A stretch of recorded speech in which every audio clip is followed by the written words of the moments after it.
बिस्मिल्लाहिर्रहमानिर्रहीम। अभी ये एक हंगामी प्रेस कॉन्फ्रेंस जो है वो हुई करनी की है लाहौर में आज, लेकिन आज बड़ी खबर तो इस्लामाबाद में आई है, जाहिर है, जहां एक बहुत ही तारीखी फ़ैसला जो है वो आज सुप्रीम कोर्ट ने दिया है। और मैं समझता हूं कि आज सुप्रीम कोर्ट ने पाकिस्तान के अंदर एक हॉर्स ट्रेडिंग के ख़िलाफ़ सबसे बड़ा अगर कोई कदम उठाया है तो आज सुप्रीम कोर्ट ने उठाया है। सबसे पहले तो मैं आपको ये बता दूं, 2 महीने की समाअत हुई और ये जो प्रेसिडेंशियल रेफरेंस था जो सुप्रीम कोर्ट को आया, इसकी जो नौयत होती है वो ये होती है कि जो सुप्रीम कोर्ट की ओपिनियन है वो फैसले की हैसियत रखती है। यानी ये सुप्रीम कोर्ट की राय नहीं है, ये सुप्रीम कोर्ट का फैसला है और ये बाइंडिंग होता है तमाम इदारों के ऊपर। तो सबसे पहले तो ये कानूनी पोजीशन इसकी सामने रखिएगा कि इसकी जो हैसियत है वो फैसले की है और ये बाइंडिंग है। अब इसमें जो सबसे अहम बात हुई है हमारे सियासी माहौल के एतबार से वो ये हुई है कि आज सुप्रीम कोर्ट ने जो पीटीआई का मौक़िफ़ था वो तस्लीम कर लिया है और कहा है कि जो लोटे हैं या जो मुनहरिफ अरकान हैं वो वोट नहीं डाल सकते, उनका वोट काउंट नहीं होगा। सो अब ये एक बाइंडिंग डिसीजन है जिसके मुताबिक कहा गया है कि ये वोट जो है वो नहीं होगा।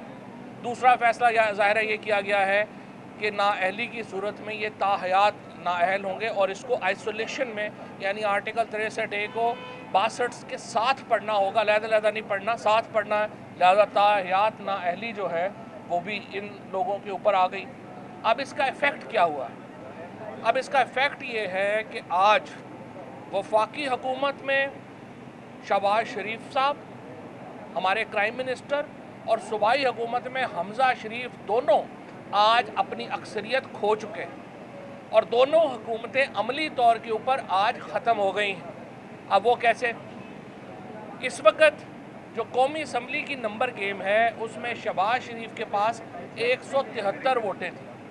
3 लोग पहले ही वहाँ पे नून लीग से अलहदा हो चुके हैं और अब जब सदर ममलिकत एतमाद के वोट का कहेंगे शहबाज शरीफ साहब को, तो शहबाज शरीफ के पास इस वक्त जो मेंबरान हैं वो 169 हैं। 169 मेंबरान है इस वक्त वफाकी हुकूमत के पास और इसके साथ जो सूबाई हुकूमत है उसमें हमज़ा शरीफ के पास इस वक्त 171 अरकान और 186 का नंबर चाहिए आपको हुकूमत सस्टेन करने के लिए। लिहाजा आज के दिन सुप्रीम कोर्ट के इस फैसले के नतीजे में शहबाज शरीफ की हुकूमत भी ख़त्म हो गई है और हमज़ा शहबाज की हुकूमत भी ख़त्म हो गई है। अब इसके जो प्रैक्टिकल स्टेप्स हैं वो इंशाअल्लाह ताला हम आगे लेके चलेंगे। अब पहली बात तो ये है कि जो आज के फ़ैसले के बाद जो 25 अरकान जिनकी नाअहली का रेफरेंस का फ़ैसला कल सुनाया जाना है, उनका वोट एक्सक्लूड हो जाता है हमज़ा शहबाज के वोट से। लिहाजा उनकी अक्सरियत अक़लियत में तब्दील हो जाती है। और उसके साथ साथ जो वफाक में इस वक्त चूँकि शहबाज शरीफ के पास 169 वोट है और 172 वोट चाहिए, उनकी अक्सरियत ख़त्म हो जाती है। लिहाजा मैं ये समझता हूँ कि आज ही शहबाज शरीफ और हमज़ा शरीफ को अपने ओहदों से अलहदा हो जाना चाहिए। उनको आज फौरी तौर के ऊपर ये जो ओहदे हैं ये छोड़ देने चाहिए। सदर ममलिकत से मैं दरख्वास्त करता हूँ कि वो इस असम्बली में किसी के पास भी अक्सरियत नहीं है, असम्बली को तोड़ दें और इसी तरह से सूबाई असम्बली को तोड़ दिया जाए और मुल्क में नए इंतखाबात की तरफ बढ़ा जाए। आज के फ़ैसले का जो अमली इजहार है या आज के फ़ैसले की जो अमली सूरत है वो सिर्फ़ एक है और वो ये है कि असम्बलियाँ बर्खास्त हो रही हैं और मुल्क नए इंतखाबात की तरफ जा रहा है। मैं अल्हम्दुलिल्लाह इस फ़ैसले के ऊपर पूरे पाकिस्तान को मुबारकबाद देना चाहता हूँ, अपनी जो लीगल टीम है हमारी उनको मुबारकबाद देना चाहता हूँ और इसके ऊपर मैं तमाम जो लोग जिन्होंने इमरान खान के साथ एक वालिहाना इश्क का मुज़ाहरा किया इन तमाम दिनों में, जिस तरह से उन्होंने जलसे किए, जिस तरीके से वो इमरान खान की कॉल के ऊपर बाहर निकले, मैं उन पाकिस्तान की कौम को सैल्यूट पेश करता हूँ। उनको ये असल विक्ट्री उन लोगों की है, असल ये जो जीत है ये उन करोड़ों लोगों की है जिन्होंने इस मौके के ऊपर तहरीक इंसाफ का और इमरान खान का साथ दिया, और अल्हम्दुलिल्लाह ये हुकूमत अब प्रैक्टिकली जो है वो ख़त्म हो गई है और अमली सूरत में अगले 1-2 दिनों में। अच्छा फवाद साहब, एक ये बता दीजिएगा कि एक तो जो ताहयात नहली वाली बात है वो उन्होंने वापस पार्लियामेंट की जानिब भेजी है, उसके ऊपर ताहयात नहली पर फैसला नहीं दिया, उसको पार्लियामेंट कैसे देखेगी? और दूसरा, जो इलेक्शन कमीशन ने कल पंजाब की नहली के हवाले से अरकान का फैसला देना था, उसकी कॉज लिस्ट भी चेंज कर दी गई है और उसके हवाले से कहा गया कि उसको कल की जो कॉज लिस्ट है उसमें ये फैसला मौजूद नहीं है, ताहम इलेक्शन कमीशन दे सकता है, नई कॉज लिस्ट दोबारा जारी हो सकती है, इसकी क्या वजह? देखिए वो अब इररिलेवेंट हो गया है। फॉर अगर आपने इन लोगों की, अब तो सिर्फ एक ही सवाल है ना कि ये लोग जो है ये ताहयात नाअहल है या अभी नाअहल। अभी तो ये तो कंफर्म हो गया ना कि अभी ये नाअहल है। दो बातें तो ये कंफर्म हो गई। नंबर 1, ये लोग इस पार्लियामेंट में नहीं रह सकते, नंबर 1। नंबर 2 ये हो गया इनका वोट काउंट नहीं होगा। ये दो तो वाजे हो गई।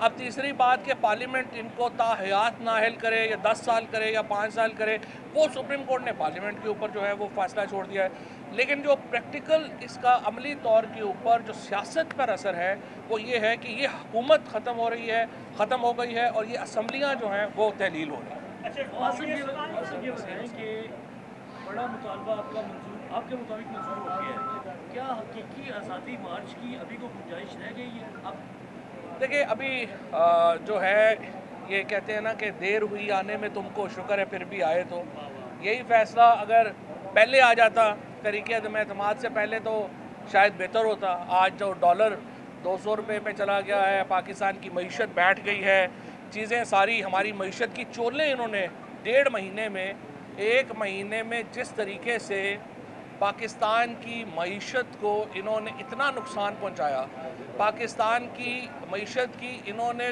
चोलें हिला दी हैं। हमारी जो तमाम एफ़र्ट थी इन्होंने महीनों में उनका बेड़ा गर्क किया, और अल्लाह का शुक्र है कि ये जल्दी इनसे जान छूट गई है। अदरवाइज़ तो ये पाकिस्तान को बहुत ज़्यादा इन्होंने नुकसान जो है वो पहुंचाना था। अब इस वक्त जो सूरत हाल है वो यही है कि इस वक्त पाकिस्तान एक नए इलेक्शंस की तरफ बढ़ रहा है, और जो हकीकी आज़ादी मार्च है, हमारा बुनियादी मुतालबा तो यही है कि हम इलेक्शन चाहते हैं। जब तक इलेक्शन डेट अनाउंस नहीं होती, ये तमाम हमारे इक़दामात इंटैक्ट जो हैं वो रहेंगे। और इंशाअल्लाह ताला बाकी सूरत हाल आपसे कुछ देर बाद इमरान खान जो हैं वो अपने जलसे में बात। अच्छा फवाद साहब, ये बताइएगा कि रात 12 बजे जब आला अदलिया के दरवाजे खुले तो मंदिर के घंटे की तरह इमरान खान समेत आप सब लोगों ने आला अदलिया को खड़काया, उनकी तौहीन की। वो फैसला आप दुरुस्त समझते हैं या अभी भी समझते हैं वो रात 12 कोई भी फैसले 100% इंसानों से फैसले सही भी नहीं होते, 100% गलत भी नहीं होते। ये थोड़ा ही है कि एक फ़ैसला आपने सही किया है तो फिर आप गलत नहीं करेंगे, गलत किया है तो सही नहीं करेंगे। और जो गलत है उसको आपको गलत कहना चाहिए, जो सही है उसको सही कहना चाहिए। ये फरमाएगा कि इलेक्शन कमीशन की जानिब से ये कहा जा रहा था कि उन्हें वक्त चाहिए अक्टूबर या नवंबर तक, क्या आप समझते हैं अगर वो वक्त मांगते हैं उनको दिया जाएगा या नहीं? कोई वक्त नहीं है जी। पाकिस्तान का आइन का आर्टिकल 218 बिल्कुल वाज़ेह है। उस आइन के आर्टिकल 218 के मुताबिक 90 दिनों में आखिरी मरदमशुमारी के मुताबिक जो हल्का बंदी हुई है उसके मुताबिक आपने इलेक्शन करवाने हैं। सो तमाम जो हल्का बंदियाँ हैं वो इस वक्त आखिरी मरदमशुमारी के मुताबिक हुई हैं। कोई इसमें ज़रूरत नहीं है किसी मामलात की।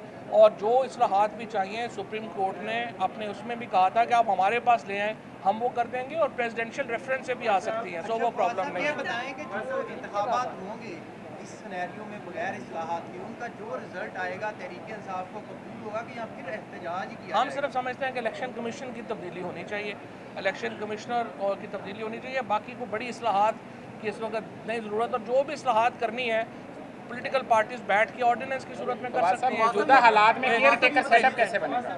यही सवाल जो है ना थोड़ा डिफरेंट तरीके से कि चीफ इलेक्शन कमिश्नर के खिलाफ एक बाकायदा कंप्लेन चलाई गई और उसमें बहुत सारी बातें सच भी थी। तो अब जब इलेक्शन की तरफ बढ़ रहे हैं तो इसी चीफ इलेक्शन कमिश्नर के नीचे अगर इलेक्शन होते हैं क्या आप नहीं, हमें कबूल नहीं है। चीफ इलेक्शन कमिश्नर के अंदर अगर इलेक्शन हुए तो उस पर बड़े ज़्यादा एतराज़ात आएंगे। लिहाजा बेहतर यही है कि अब यहाँ देखें, मैं समझता हूँ सियासी जमातों को भी अपने पाँव से थोड़ा आगे बढ़ के देखने की ज़रूरत है। इस वक्त सूरत हाल बन गई है पाकिस्तान में, इस वक्त इन असम्बलियों में किसी पार्टी के पास भी अक्सरियत नहीं रह गई। लिहाजा आपने इलेक्शंस की तरफ जाना है। अब इलेक्शंस ऐसे होने चाहिए जिस पर तमाम फ़रीक़ैन का इत्तफ़ाक़ राय हो, और उसके लिए जो है आपने जो इक़दाम करने हैं उसके ऊपर बैठ के बात जो है वो।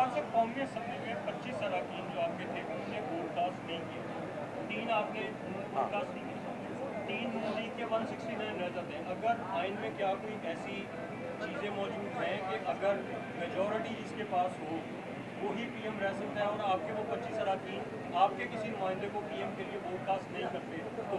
नहीं, इस वक्त देखिए हम तो असेंबली में ही नहीं है, हम तो इस्तीफ़ा दे चुके हैं। असेंबली में 172 अरकान पूरे करना जो प्राइम मिनिस्टर है उसका काम है।